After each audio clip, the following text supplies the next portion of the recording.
90.3 FM. Yeah, it's Thursday already, and someone will say, "Hey, almost Friday." We'll start saying, "Thank God it's Friday." But in case you don't know, today is the third day in the month of November. Yeah, 2022, and thereafter you hear December and January already. Yeah. Information reaching me says it's raining cat and dog, like two cats and two dogs, out there right now. Well, like for a couple of hours, I've not been out there. I've not seen the sun. I've not seen, the weather itself. I've not seen, the sky, so to speak. Hmm? But well, we're here. We're here to do what we know how to do best because you're always listening to us. Don't forget that we talk insecurity every Tuesday and Thursday between 12:30 and 1 p.m. every Tuesday and Thursday. And of course, today is Thursday, and we will talk another branch of insecurity, another very important aspect of insecurity in our country, Nigeria, especially around Ogun State and Lagos, the border between Lagos and Ogun State. All right, I'm talking about the Arekbo axis. Okay, yeah, we're going there just in a moment. Just in a moment. All right.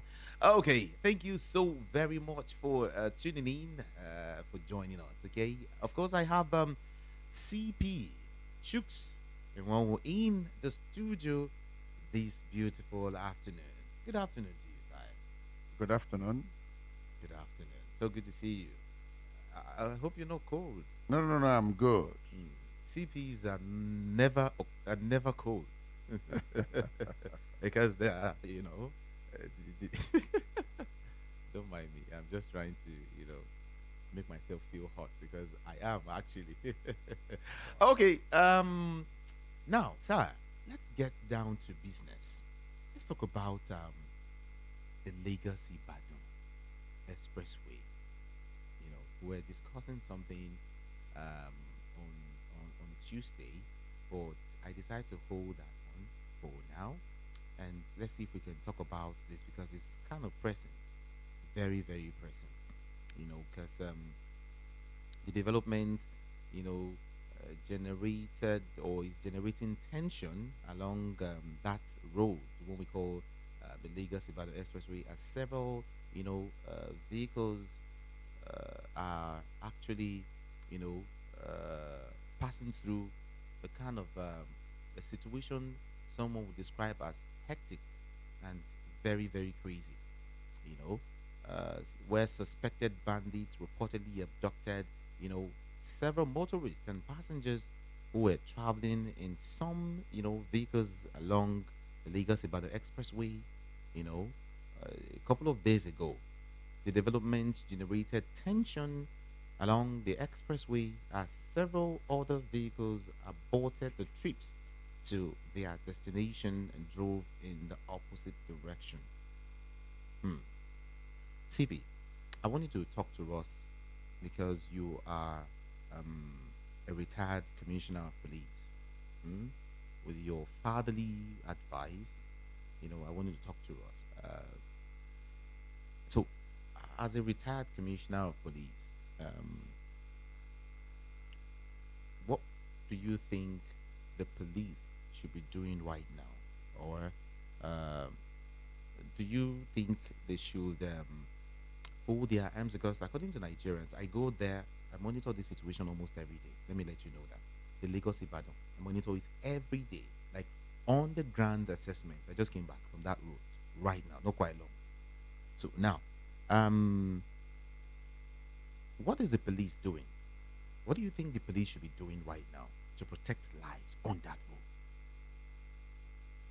road? First and foremost, you should realize that the problem on that road is a little bit complex. Complex in the sense that there has been ongoing reconstruction and rehabilitation of that road. And all the way from Ibadan down towards the Bafo, Mowe has been done. So the last leg, which is heading towards Ujodubeja, is where I think is causing the gridlock. And that is what these criminal elements are now capitalizing on to wreak havoc on innocent road users and travelers. And what emboldens them, from what I can infer, is that they've been doing it and getting away with it. I think something drastic ought to have been done. That's where now. that's where we are right now. And how are they going? How are they going to do that? First and foremost, the police of Lagos Command needs to synergize with the police in Ogun Command, and possibly from the Zone 2 headquarters, Oniko, there should be a coordination from there, because the two states are under the oversight function of the AIG Zone 2. They need to put in what we call massive deployment to that axis in two sides, twofold. One, those who will be in mufti Okay. as a proactive measure. The ones in mufti should be doing two things. One, gather the intelligence, and at the same time strike where it becomes very necessary. Then secondly, this one I'm talking of is the covert operation. Overt is also important, which is what we call visibility policing. The men in uniform, they should be doing Men on the ground. yes, they should be swapping themselves because of fatigue. Some will do for certain hours, they'll pull out, another set will replace them. I don't think that with their presence on the road, fully armed and very visible and at a distance, at intervals where they see themselves, that anybody will be bold enough to come out to harass innocent road users. It's not possible. They capitalize on this because they look around, they don't see the presence of law enforcement agents. I think as we are in Ember months, we are heading towards Christmas, New Year, and political activities and tempo is also on the high side now. A lot of those criminals are desperate. They are looking for money. Very, very. So we should not give them that space to operate. Like those two measures I've suggested, covert, overt operation, they won't come out. They'll think of other places to go to. And then, secondly, I also wonder why this type of crime will be prevalent around that area. Taking cognizance of the fact that the place is a heavily built up area now. There are a lot of estates, shopping malls, banks, and all that coming up along that axis. Does it mean that with the presence of all those people, these criminal elements will still have the courage to come out and operate? It's not possible. Because you see, if you look at the psychology of the criminals, they want to live to enjoy their loot. They don't want to die. If somebody comes in a crowded place to operate, how would he escape? That is why Lagos ranks as the safest state in the whole federation from my own rating and ranking. Because of the build-up in Lagos, you can't freely come into Lagos and operate and just get away with that. All the vehicles will block the road. Then we'll see whether you will jump on top of the vehicles, even without your AK-47 rifle. The ammunition will exhaust, and you'll be caught like a rat and dealt with. That's why they cannot think of coming into the built-up areas of Lagos to say they are coming to operate. It's only the petty thieves who does one chance and pickpockets and snatching people's phone. But then, CP, would you say that the police is overwhelmed? Because currently, from my investigation and from what I've seen so far, you could only see the presence of these law enforcement agents sometimes, maybe once or twice a week. Just that is the area I'm saying. It is matter of planning. if they sit down and plan and coordinate properly, that one won't be a problem. It's not question of being overwhelmed. There is what we call peak periods when people are either going to work or when they are coming back. So you see the build up. And that's the time these idiots come out. So to stem that tide, you need to It's either be very proactive early in the morning or late or in the evenings. Not even late in the night, from 4, from 4. 4, 5, Yeah. when people are going. You see the thing in a snail-like movement. So that's what they capitalize on. And if your presence, if you maintain, let me give you one instance. Okay. Between Anthony Village, Maryland, and up to Ketu or Jota, previously, they were recording incidents like that. But Lagos State Police Command, Operations Department also, they devised a method where in the evenings, they park their vehicles on that axis, and you see armed men, they'll distribute themselves and just be watching the road, especially inward Ketu Ikorodu. Okay. And people move smoothly, people carry their bags, some carry their laptop, and they'll be walking, no harassment. And they stay there like from 4 p.m. till 7, 8 in the night when the road is now free. That's when you see them disengage. Because from time to time, I have cause to move around that axis, around that period. And I see them there. Those are things they should, replicate in a place like that, Lagos-Ibadan Express. Nobody is saying that they should maintain that level of presence from Ojodubeji all the way to Shagamu. They don't have that kind of manpower. It's not necessary to do that. There is what we call Aberdeen system of patrolling, whereby you move, you station for a while, you move again with patrol vehicles. They can be doing that one between Shagamu and down towards Mowe, where the road is free. But where they need to pin down are those vulnerable points where the traffic, especially on the Long Bridge. Yes, on the Long Bridge, that 5-kilometer stretch, they need to show their presence there. Even if they do it discretionally, it's not a question of coming once in a week or twice a week. It has to be a daily thing, even weekends, because on weekends, it's either the churches along that axis are having their,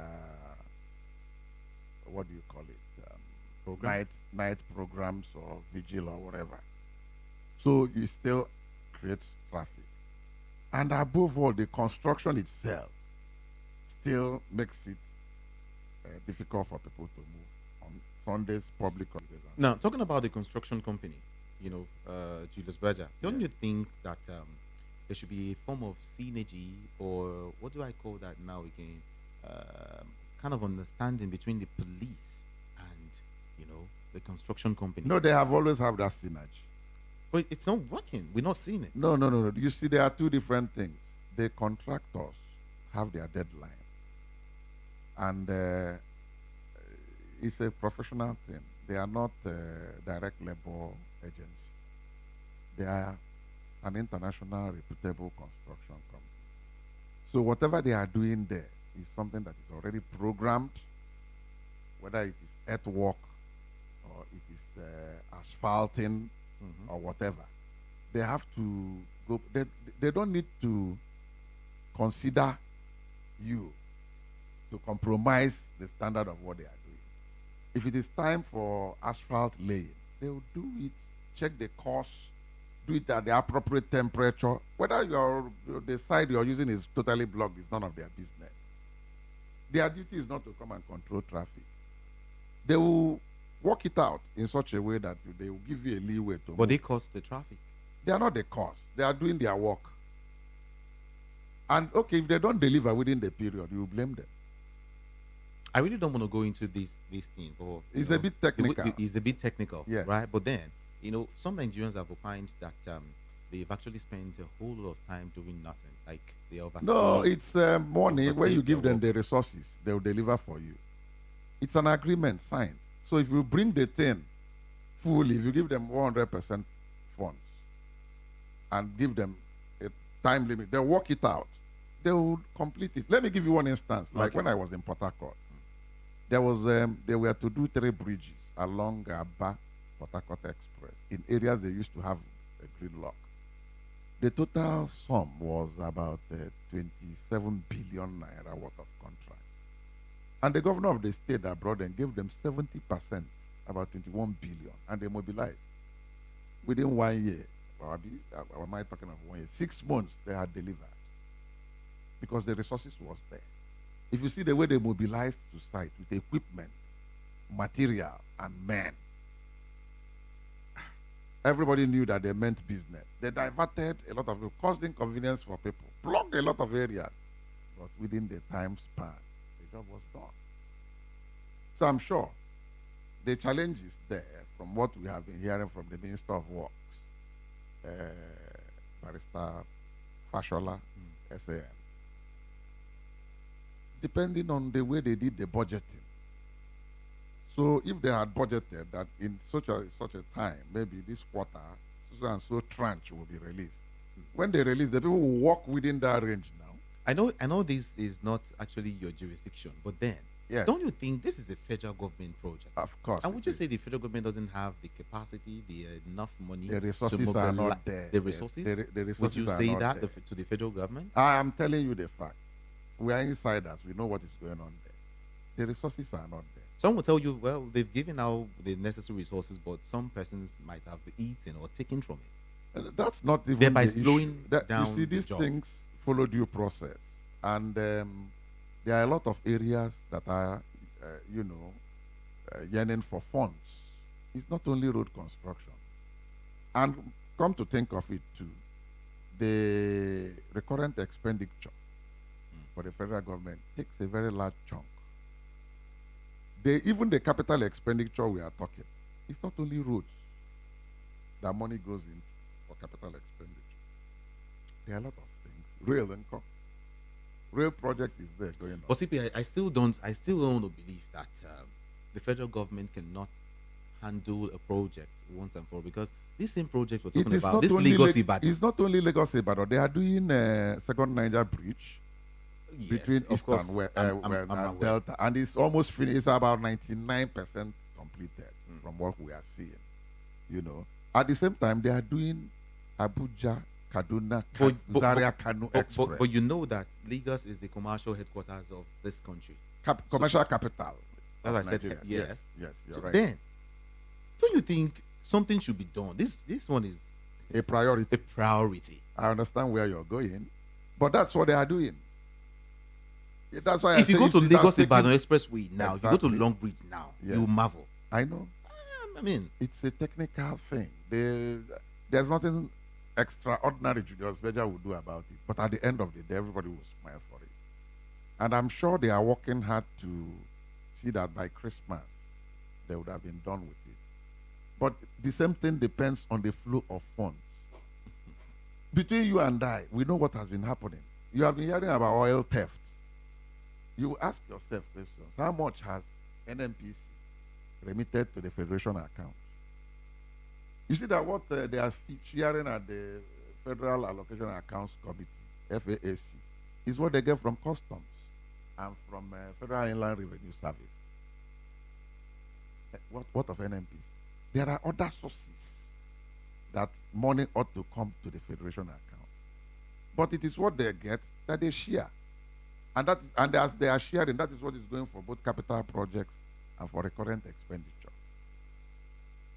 Sorry, I've diverted a little no, bit, it's but okay. We have to touch correlates too all with sides. security. Yes, that's the problem. In fact, you can see like in police, much of the equipment they have is from the police trust fund. Police trust fund is driven more by the private sector. There are various contributions.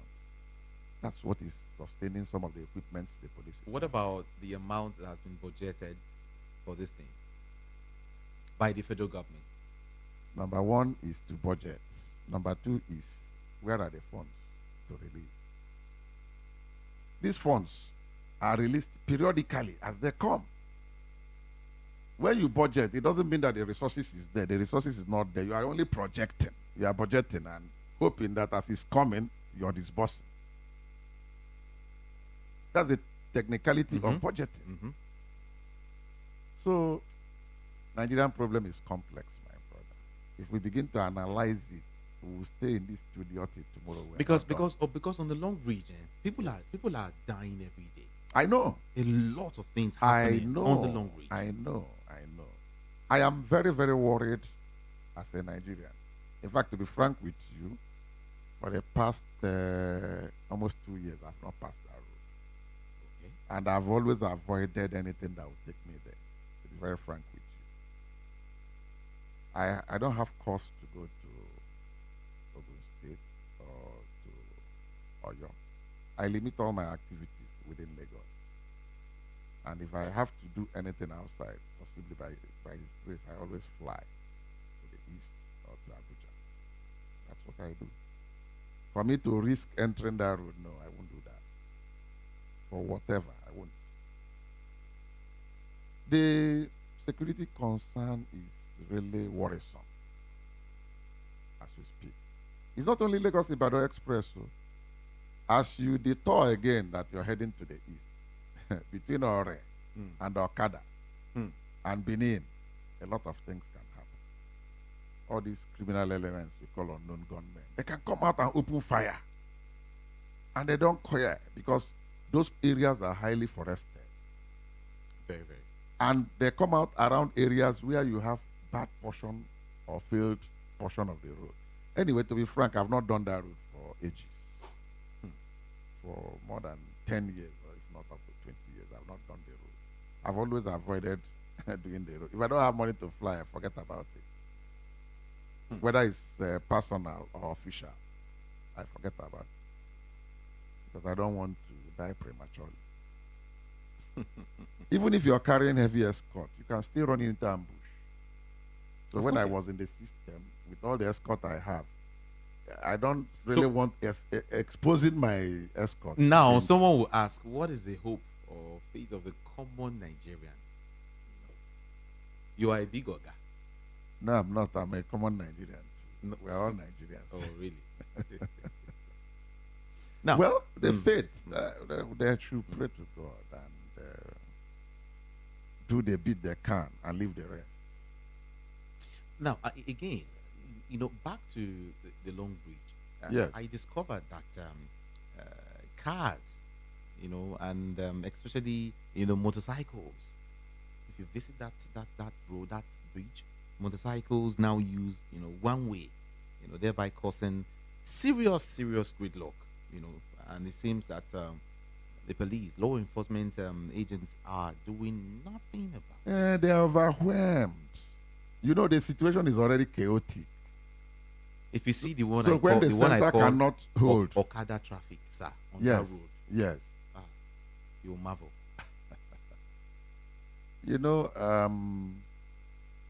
When things get chaotic, the center can no longer hold. Things are falling apart, and we are no longer at ease. Chinua Achebe wrote two books like that. Exactly. That's what we are witnessing practically in that act. There's nothing the law enforcement agents can do except those Like some suggestions. people are allowed to use one way, and if in the entire Lagos, I think that's the only road you are allowed to use one way, and a policeman would see you last month. Nothing will happen. But there's nothing they can you- do. Like that brother is helping himself. Allow him help himself. That's what I mean You by the understand? situation is chaotic. It is chaotic. But the area I'm worried is loss of lives and harm. Mm. The members of the public finding themselves on the harm way. That's my concern. And that is the area. It's not only police, it's a collective responsibility. The other security agencies should also come out with their own plans and operation order. They can't just sit down in the comfort of their offices and leave everything for police. There are agencies that work in muft. So where are they? They should come and support. It's not a monopoly of police alone to apprehend criminals. Others can come in and help, be in their mufti and watch. When you see a criminal carrying a leather weapon, what do? You try your best to apprehend him or to even bring him down. Once you are empowered and you have your own firearms, you bring him down. Hmm. Yes. You have not committed any offense. That is what they call lawful killing. Okay. Because you are doing your constitutional duty. It is only when you gun down an innocent person that you will be charged for culpable homicide. Not when you see somebody who is carrying dangerous weapon, especially firearms, and you know that he's not a security officer empowered by law to carry firearms, and you see him terrorizing people, gunning down people, and you just be watching him, and you have your own firearm, you bring him down. So others should come out in their numbers to support the police in reading that axis. I also recall that a couple of Fridays ago, yeah, if I'm not if I'm correct, some men just came out from the bush, Yes. and the next thing we saw was they held a man. They just moved towards the vehicle, grabbed a man from the car, Yes. and dragged him out. Yes. And they were drawing him. They were dragging him to the bush. They are kidnappers. That's why I say, you see, in kidnapping, they succeed in areas that are densely forested. So those areas, the question is, are there no hunters? Are there no farmers? Are there no natives living there? Are they not seeing all those things? That means they are part of it. They are colluding. Those people inhabiting those areas are not patriotic. Because if they are, they can't see these things and keep quiet. Nobody asked them to confront the people, but come out and inform the appropriate authority that will handle it.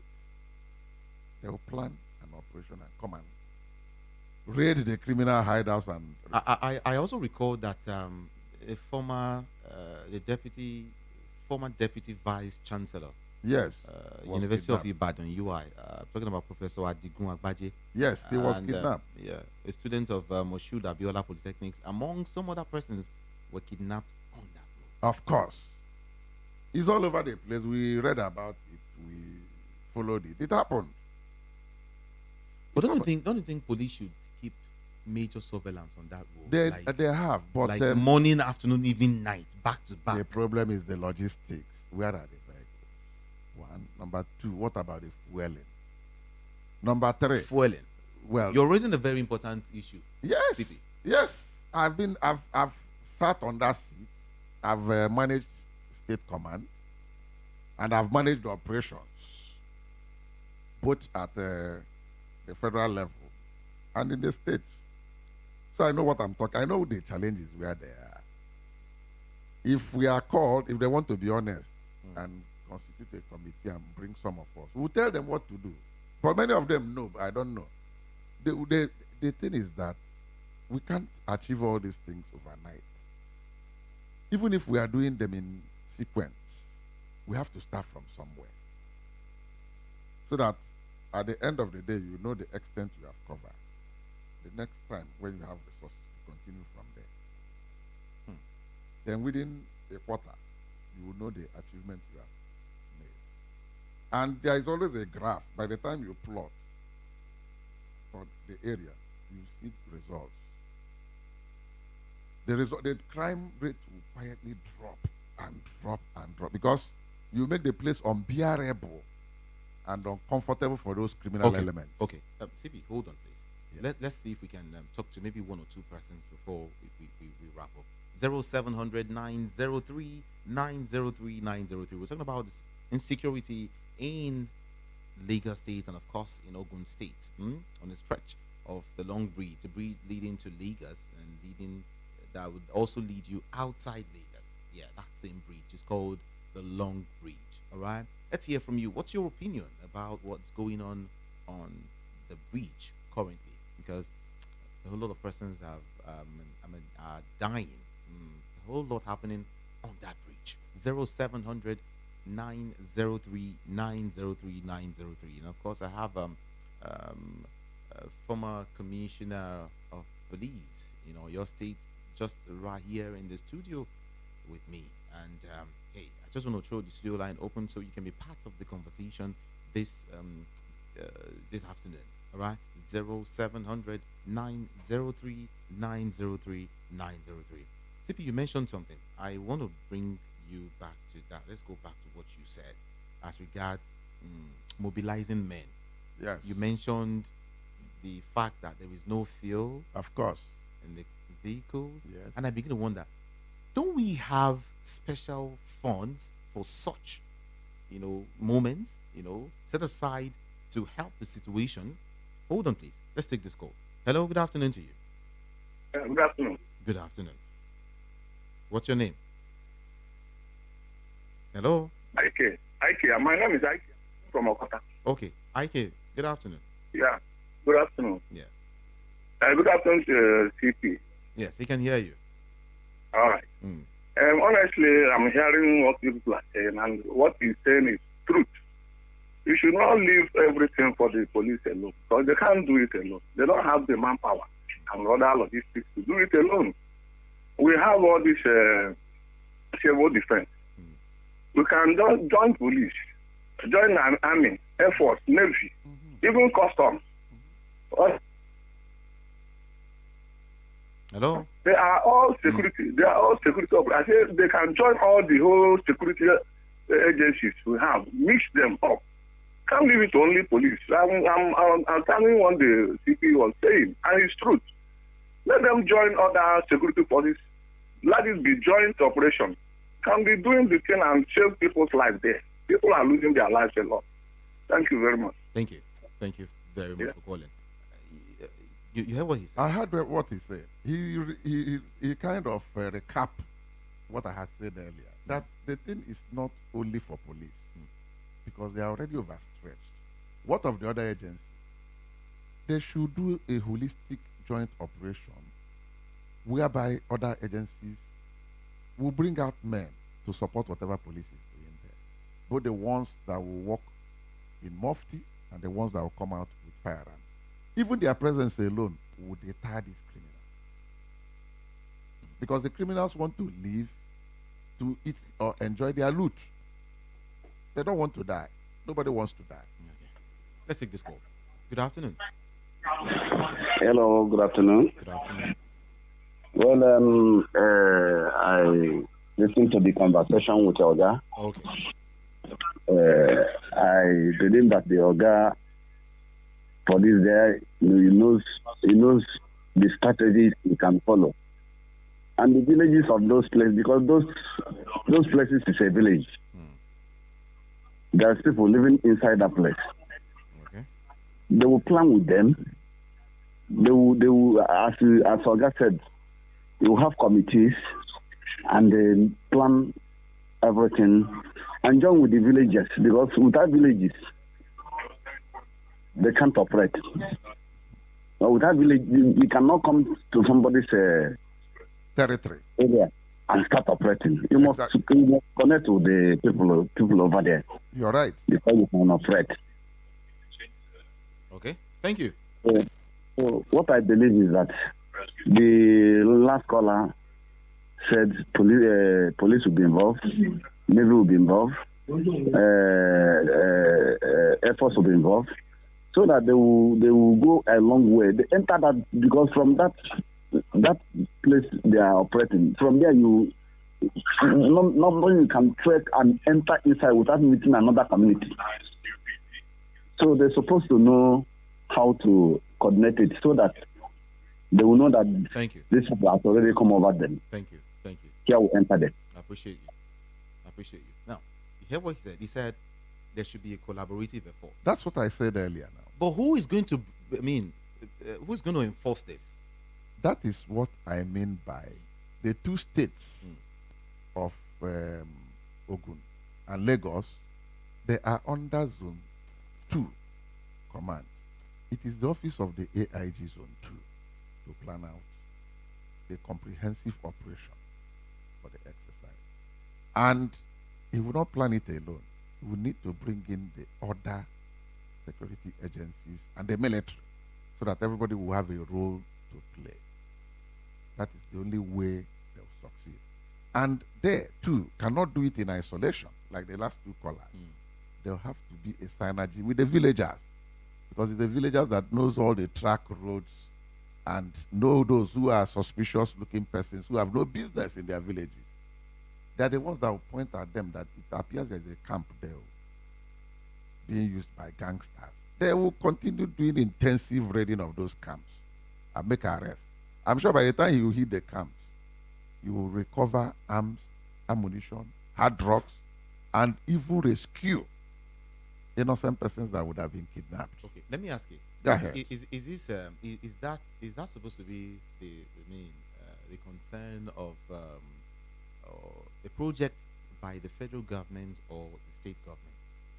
Whose responsibility is it to do all of these things you mentioned? There is collective responsibility. Number one, the federal government has a lot of problems to contend with. Look at Southeast, what is happening there. Clamor for Biafra actualization. And a lot of unknown gunmen are operating day and night in Southeast. Look at the Northeast, we are talking of Boko Haram. Look at the North Central, farmers, herders, killings. Look at Northwest. All those things are so much burden on the federal government. So if you are waiting for them to come down to Lagos and Ogun and manage this one, it will take a while.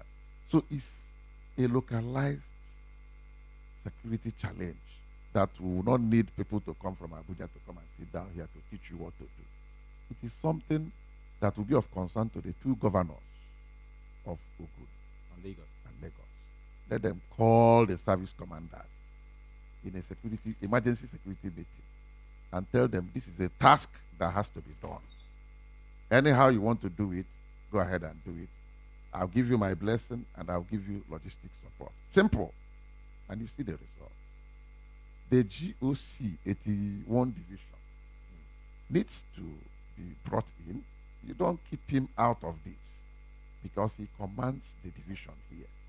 You also need to bring in the presence or attention of the Air Officer Commanding for the Air Force. Bring in the FOC West, Flag Officer Commanding the Navy. All of them have input to make.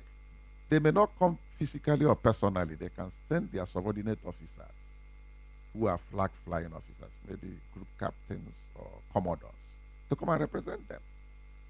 And then they sit down and work out plans, and you see success.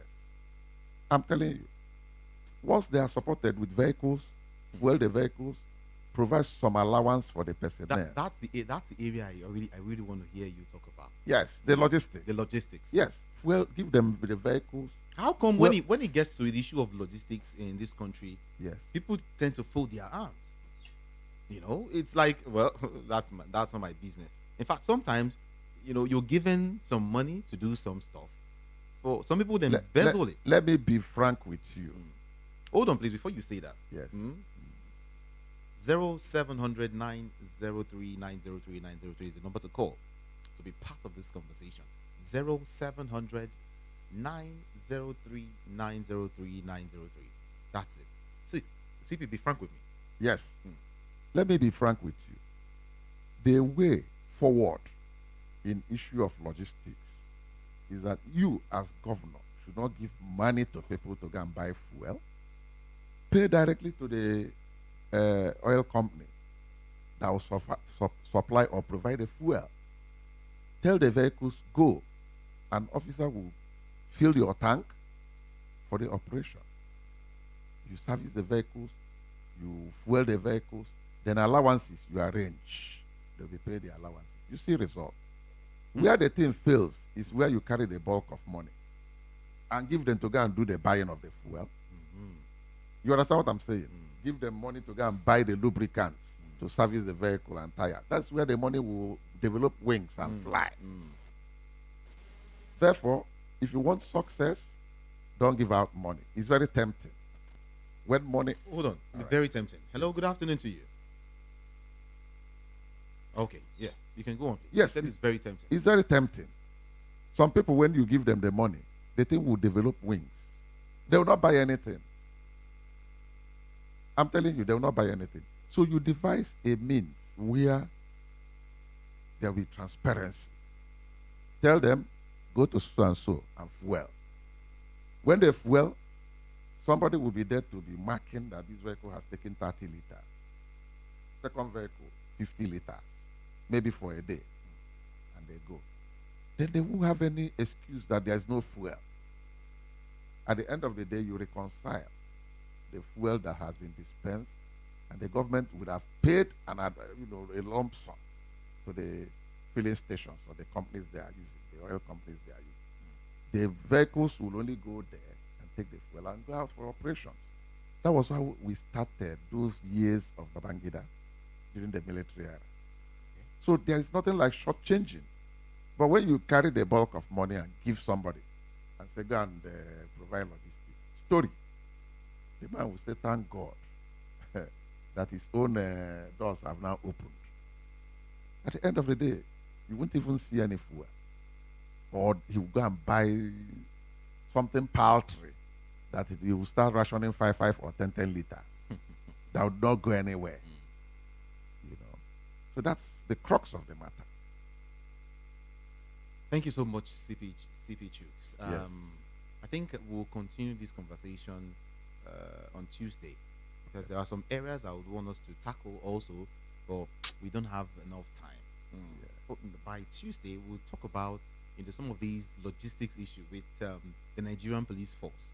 Sometimes, especially the issue of their vehicles. I will tell you that some of these vehicles are not up to standard. But we'll continue this conversation on Tuesday. Those vehicles you even see, most of them are provided by the states. No, wait. The CP. On Tuesday, we'll continue with this conversation. Thank you. Why, some of these vehicles are like that. Exactly. We'll find out why. And you'll tell us what's really going on. I will tell you. Thank you so very much. You're welcome. We'll have you again on Tuesday. Thank you so much. Thank you so much. Thank you. It's a Voice of the People, 90.3 FM, and my name is Jude Ikami Jude. It still matters, okay? And shortly we shall be talking about, Nigerians have been clamoring, have been talking about the redesigning of the new Naira notes. Some people are so against it, and some people are like, well, it's okay, it's good, but we would want to hear from you. Sincerely, please stay there. Sincerely, I want to hear your own opinion as a Nigerian. What do you think? How do you think it should go? Do you think the federal government is in the right track? Do you think they're doing the best? Do you think this is the time for all of that? And some of the persons will be joining the conversation shortly. Stay there. It matters. My name is Jude. I'll be right back.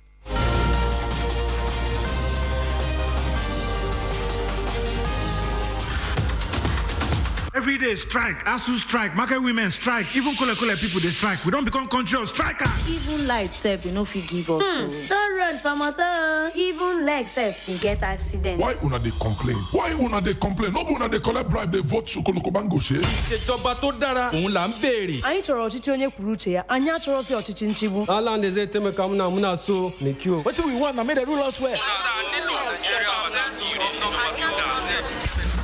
Don't take it for noise. It's the people's voice. They have made their choice. Respect that voice for all to rejoice. VOP 90.3, Voice of the People. Some call it life adjustment, but our world has taken a different but dangerous look. My husband does not just beat me up, but he uses an object to forcefully remove my finger right before my eyes. And he has helped me. The God of heaven. Oh, God, go to my rescue. With happenings that are alien to the human race. I was in prison for 39 years for a crime I did not commit. Since I clocked the age of 9, I have always been raped by my father. And now I am 18, and I still battle with him. unthinkable, unimaginable, and very unfriendly acts have been recorded in every sphere of human existence. Join Jude Ikame Jude on Matters, weekdays, noon to 3 p.m. on VOP 90.3 FM. As he dissects and addresses these challenges called the new norm in our political, social, religious, and cultural space. But then, are you comfortable with this new norm? Be part of this conversation because your opinion matters.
It's Voice of the People 90.3 FM. And hey, like I told you, we're going to be talking about that new Naira note that the federal government or the Central Bank of Nigeria will be redesigning, or they're already on track, probably redesigning them already. Yeah. Some persons have been saying, hey, it's a misplaced priority. And some persons have been saying, well, the federal government or the Central Bank of Nigeria are just trying to play one particular game, a kind of game that no one is trying to understand now. Some are of the opinion that, well, it's good. It will help us recover some of these looted money, some of these hidden cash and all of that. And hey, Nigerians have been talking. And this afternoon, we want to hear what your opinion is as regards the redesigning of the Naira. I will be talking to someone who is in Abuja currently, who is close to the seat of power, is close to the Central Bank of Nigeria, and he will be telling us what it is exactly that we don't know. He's going to be exposing, some of these little secrets here and there. Okay, I have Sonny Onaji just right here. It was going to be talking to us via a phone this afternoon. Good afternoon to you, Onaji. Good afternoon, Judah. Good afternoon. How is it? How is the city of Abuja? Abuja is fine and good to be with you. Good afternoon. Good afternoon. It's raining currently in Lagos. How about Abuja? Raining? No, the atmosphere here doesn't look like rains will visit us anymore. We are having Hamatan here in Abuja at the moment. Hamatan? Oh, we're not experiencing that in Lagos, actually. Wow. Okay. That's nice. All right. Thanks for joining us this afternoon. Quickly, let's talk. Like, let's have a robust conversation this afternoon. First of all, why do you think, or why is the CBN changing or redesigning the Naira notes? Really, if you understand so much the dynamics of the economy, the CBN, by the act that set up the CBN is responsible for our monetary decision and monetary policies. Just the same way the Federal Ministry of Finance, headed by the Minister of Finance, is responsible for fiscal policy.